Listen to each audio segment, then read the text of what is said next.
gibt ein Tönchen, jede Bohne einen Ton. Ja, ja, das ist doch eine Flehe.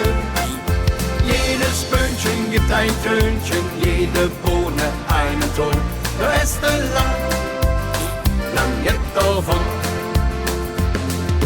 Damals bei der Oma, das hätte ich nie gedacht. Sie macht lecker Bohnensuppe mit Honig und Phosphat. Kaum hätte sie gegessen, da ging es doch schon los. Es krummelte im Buch, denn der Luchse muss raus.